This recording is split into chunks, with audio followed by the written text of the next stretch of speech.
Another Denver sheriff handpicked by the mayor is out amid scandals. Here's an idea. What if the people pick the next sheriff? A Senate candidate announces on Next that he's dropping out, with a little tweak at the candidate who forced him to quit. I'm here to announce a reverse Hickenlooper. There seems to be an opening in the presidential race. A change in how America's service members will vote. The story you hear here tonight could go national soon. And an artist comes to Denver and builds art based on what he sees. Let's hope it's flattering. That's next. An issue most of us have heard nothing about could impact the votes of millions of Americans. Our Marshall Zellinger found that Colorado's voters are better protected than most. Dear voter, we are sending this letter to alert you to the pending international postal dispute. This is a letter Pamela Bowen's son received while stationed in Japan. He's Air Force, active duty, career. The letter is from the Arapahoe County Clerk's office warning about a potential delay in mailing or receiving election ballots to military and overseas voters because the U.S. may withdraw from something called the Universal Postal Union. It's the UN of Postal Service and dictates how much it costs to send mail from one country to another. It is voter suppression at the federal level. My opinion. I don't believe that it's a form of voter suppression. I do think that it creates an uncertain environment, and uncertainty is not great going into next year with 3 big federal elections in Colorado. Last October, President Trump announced the U.S. would withdraw from the Universal Postal Union unless better rates were established. Sending mail within the U.S. can be more expensive than mail getting sent from China to the U.S. I can agree with the idea that they shouldn't have a cheaper rate than us. That's not fair. But we should negotiate that while still maintaining the treaty. Colorado has 28,000 military and overseas voters. Nearly 1/3 still ask to get ballots by mail. It's a problem, but we have contingency plans. But a lot of states do not. Colorado allows military and overseas voters to use a web-based portal to vote. Arizona, Missouri, and North Dakota also offer a type of voting like this. But 19 other states only have the option of military and overseas voting by mail. I have called the White House to express our point of view. I've been also calling other secretaries of state to urge them to take action.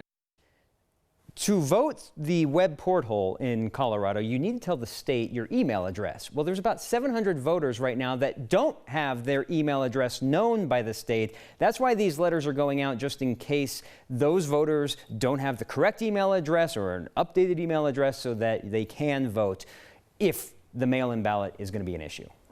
And Marshall, you also tell me this impacts other international shipping, like, say, if someone was fond of buying $20 suit coats made in China. Who's that? Yeah, if you buy anything overseas, because it's cheaper to bring it into the U.S. from overseas than it is within the U.S., that may be impacted if we leave this union, because we would no longer be subsidizing the cost from products coming in overseas. Votes and ugly suit coats from China. This just got real. All right. Thank you, Marshall. Another progressive Democrat is leaving the Senate primary to make way for former Governor John Hickenlooper. Dan Baer announced the decision in a conversation with me that we posted on the Next YouTube channel this afternoon. Baer joked that he might pull a reverse Hickenlooper and run for president instead. But he acknowledged there's no way for him to win with Hickenlooper in the primary. When you enter a campaign, you know that nothing is promised to you. And there comes a point at which you have to decide whether or not the reasons that you entered continue to be good reasons to go forward given the odds that you're facing. And I think Governor Hickenlooper's entry into the race changes the odds. And you're going to back him? I am. Why'd you make that decision? I've worked for him, worked with him. We worked together in higher education for the state, and I believe that he will be the candidate, and he'll be the candidate who beats Cory Gardner next November. There was a lot of excitement among progressives in Colorado that this was an opportunity not just to win a seat, but to send a progressive to the Senate from Colorado. Are you disappointed that even if John Hickenlooper wins, that Colorado's not going to send a progressive to the Senate? Look, I think people get to set their agenda once they get elected, and let's wait and see what John does when he gets elected to the Senate. I think you're right. There's an enormous amount of energy right now, partly in the wake of the 2016 election, but also in the wake of the 2018 election, because as devastating as the 2016 election was, the 2018 election was actually quite encouraging. Years ago, you briefly ran for the U.S. House. then Ed Perlmutter changed his mind, decided he wanted to keep his seat, and you dutifully stepped aside. So now you run for Senate. Hickenlooper changes his mind, decides that he wants the Senate seat, so you dutifully step aside. That's got to be getting old, right? What you're saying is you don't want to fly in a small plane with me? All I'm saying is, like, how many times are you prepared to take one for the team? I'm going to be committed to doing that, and I understand. I have twice put myself out there. Like I said, nothing's owed to us in this life, and certainly not in politics. You know you're taking a risk when you get into it. But the values that drove me to get into the race, and the values that I think are most at stake in our country today, continue to be the values that will drive me in the next adventure too. Dan Baer's exit from the primary leaves Andrew Romanoff as the most formidable Democrat still standing against Hickenlooper. You can see my interviews with Romanoff and Hickenlooper on the next YouTube channel. The job of Denver sheriff comes with a shiny badge and a tarnished reputation. The department cannot seem to shake scandal after scandal.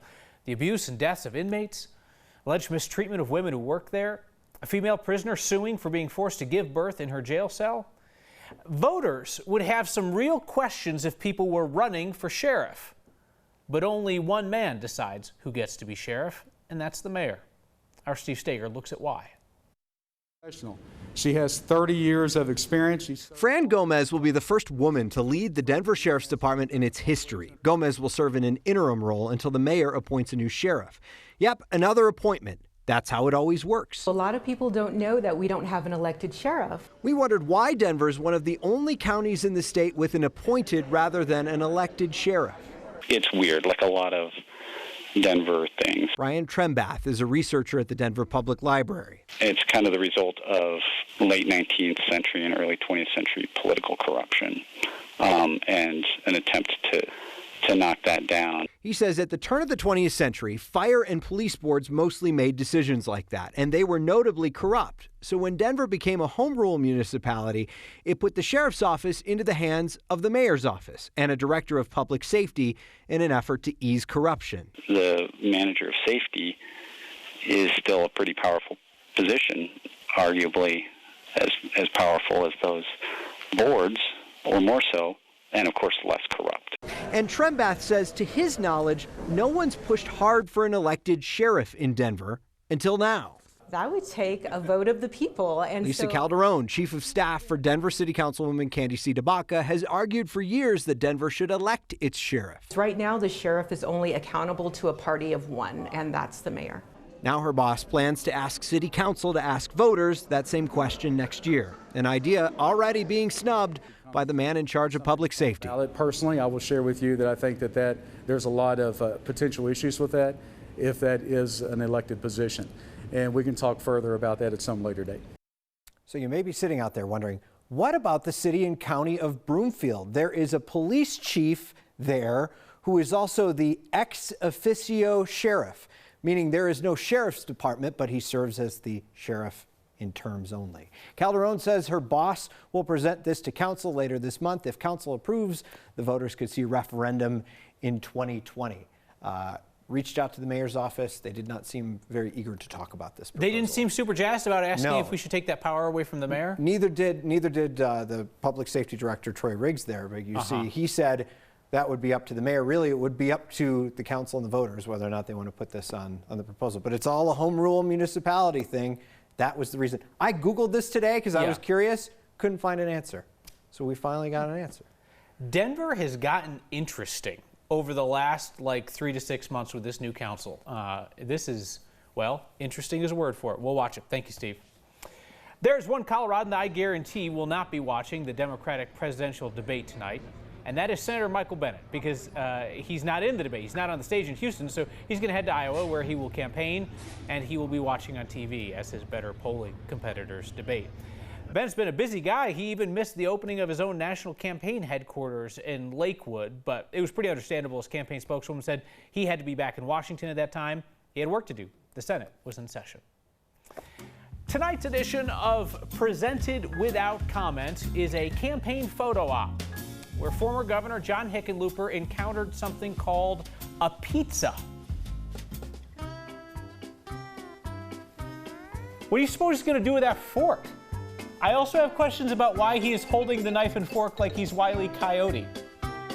Does this strike you as a person who has encountered a pizza before and understands how it is consumed? I'm not supposed to be commenting. All right. A German artist comes to Denver with no plan other than to reflect what he sees here over the next month. The project is the manifestation of what comes out of these 5 weeks of being here, these 31 days. Caring for someone who can't always remember how much you love them is indescribably difficult. She has done it again and again. My dad was diagnosed 9 years ago. She shares her story next.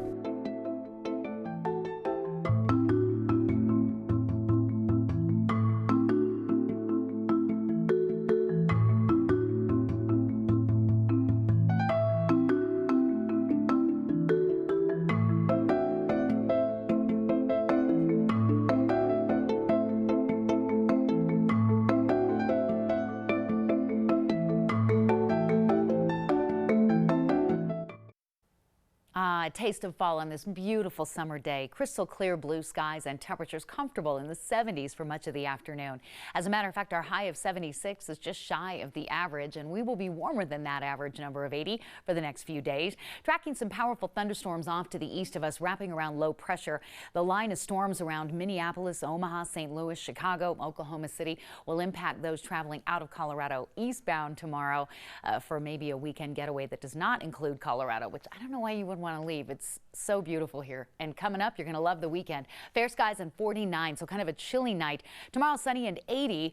As we see temperatures trend upwards close to 90 Saturday and Sunday, I don't think we'll quite get there until Monday. We've got isolated thunderstorms back in the forecast on Tuesday afternoon and also on Wednesday, with overnight low temperatures way up high in the mountains, Kyle, in the mid-30s tonight. Thank you, Kathy. Colorado is creating a whole new state park from scratch. Fisher's Peak State Park in southern Colorado. So we told you back in June that Colorado Parks and Wildlife was looking for input on a new state park. And they've picked this piece of private land that they've been working to get their hands on for 6 years. It's pretty large, 19,000 acres near Trinidad. So they're asking the public what should be done with it. We just completed a process of public input at Parks and Wildlife where we heard from over 1,000 Coloradans about the criteria that they want to see for state parks. Meaning, what do people want to get out of state parks? How do they want to enjoy them? What do they like to do? Where do they want them?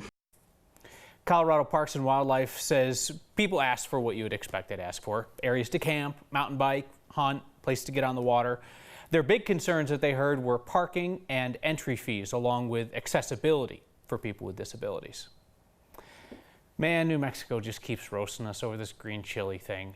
I mean, at some point, we should probably just walk away because I'm not sure we're winning this battle. But our governor, Jared Polis, recently refueled this chili battle when he called New Mexico's green chili inferior to Pueblo chili.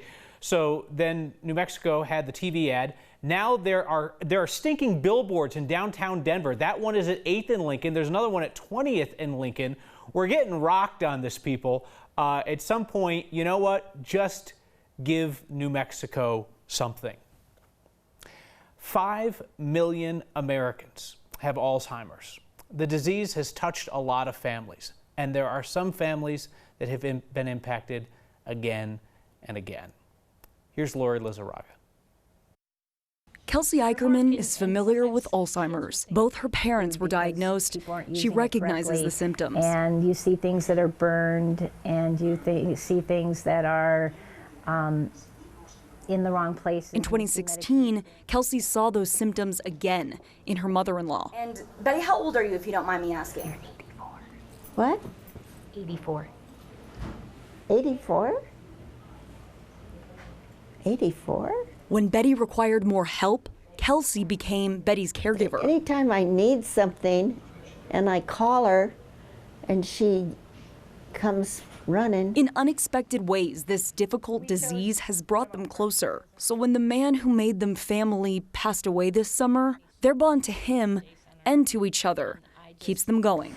I always said, and now I'll probably cry again, that I had the best mother-in-law ever. From the second Mark and I were dating, Betty was the best, and taking care of her and loving her, you know, she needs a little bit more right now, but I would do anything.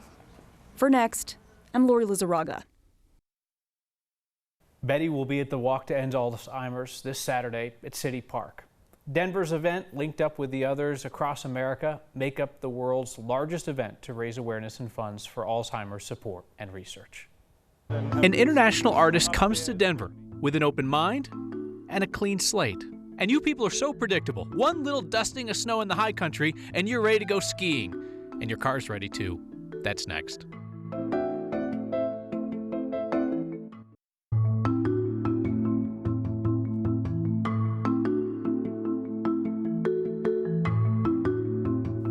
There's a visitor in Denver who's been watching us, and he's filing reports of a sort. Oliver Herring is an artist. He's a German artist, observing us for a month and then turning his observations into art at the Emanuel Gallery on the Aurora campus. Do what you want, it's out of my control. You're all creative agents.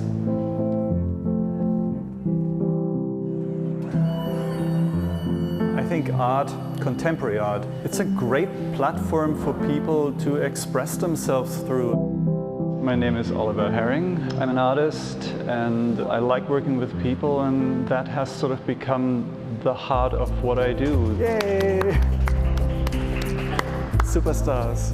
Right now I'm here on campus of University of Colorado, Denver. Fantastic. I'm here for 5 weeks and I came here without any preconceived ideas or plans. The idea really was to grow a project from the ground up based on who I'm interacting with. Oh, it's beautiful. Oh, I'm so glad you like it. Yeah, no, I love it. I actually think that little projects like what we're doing here, which are so much about intimacy, it's all about connecting with each other in adventurous and unusual and intimate ways, is a little bit of an antidote. And I once again think that art is a platform where that sort of thing can happen. This is what I live for. I love the challenge. That's why I make it so hard on myself. I really like to learn and push myself. It's an adventurous ride, and I hope to have many more such rides. The 31 Days exhibit will open on September 18th, and it'll stay up at the Emanuel Art Gallery on the Aurora campus through mid-December. All right, so it snowed for the first time this season, way up high, tiny dusting, so some of y'all need to calm down. That and your feedback next.